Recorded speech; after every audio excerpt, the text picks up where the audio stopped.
Okay, so what if I told you there's a scientific, almost mathematical way to define the word good? I know, it sounds a little out there. It's a question that has tied philosophers in knots for centuries, but today we're going to unravel it. Let's start with something simple. Think about the last time you had a really great meal. What actually made you say, wow, that was a good meal? What standard were you measuring it against? It's a question we ask all the time, but we rarely stop to think about what we really mean.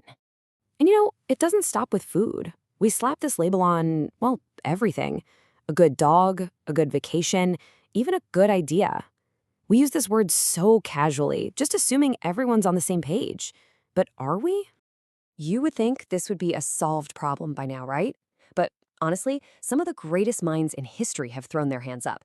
The famous philosopher Bertrand Russell pretty much concluded that good was just a feeling, that it didn't have a real logical definition, a dead end. But what if we've all been looking in the wrong place?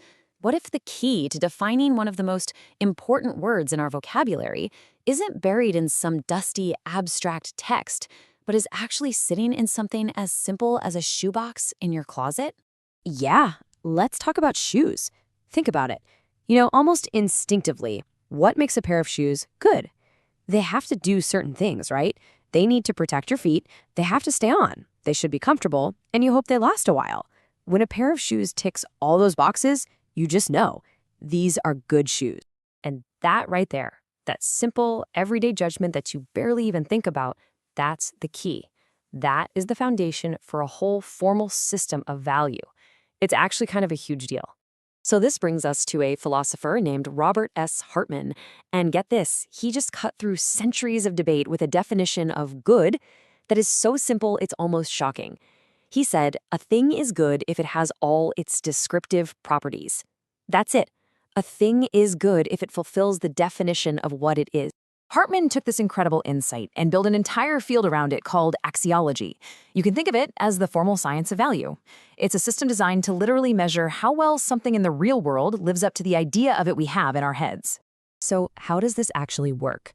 Well, it's basically a matching game. Axiology is all about comparing two things: our mental blueprint for something, our ideal version, and the actual thing that's sitting right in front of us. And axiology gives us a couple of key terms here.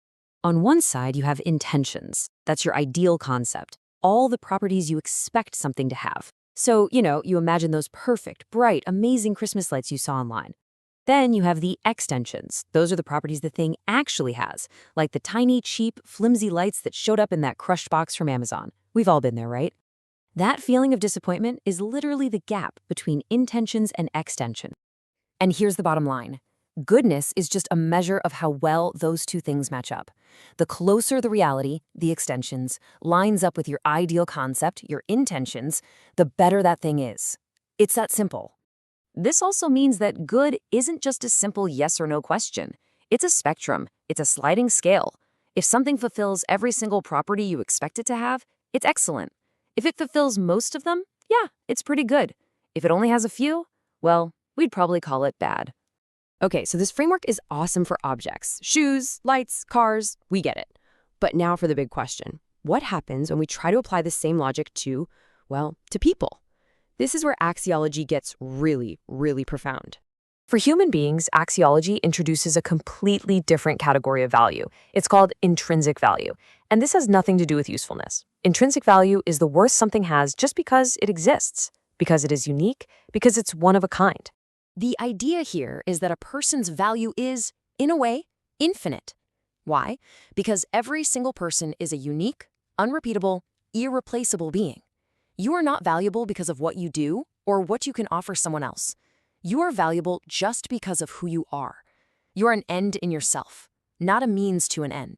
So let's draw a really sharp line here.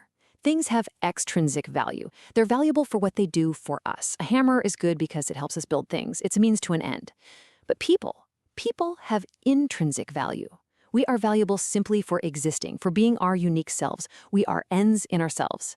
And according to axiology, confusing these two, treating a person like a thing, is one of the most fundamental moral errors you can make. And that, right there, is the real power of this whole system. This isn't just about figuring out what makes good shoes. It gives us a logical, clear-cut framework for understanding why we must treat people with a level of respect that we don't give to objects. It provides a formal language for human dignity. So, what's the big takeaway from all this? Why does this matter? Well, for one, it gives us a clear logic for our value judgments. It helps us understand why we make certain decisions, and it explains that feeling of disappointment when things don't live up to our expectations. But most importantly, it gives us a powerful, logical argument for the unique, irreplaceable worth of every single person, an argument that's totally separate from their usefulness. So, I'll leave you with this to chew on. If good really is just the fulfillment of a concept, then what are the concepts that are guiding your life? What's your internal definition, your intentions, for a good life, a good friendship, or a good day's work? Which concepts are you using to build your world?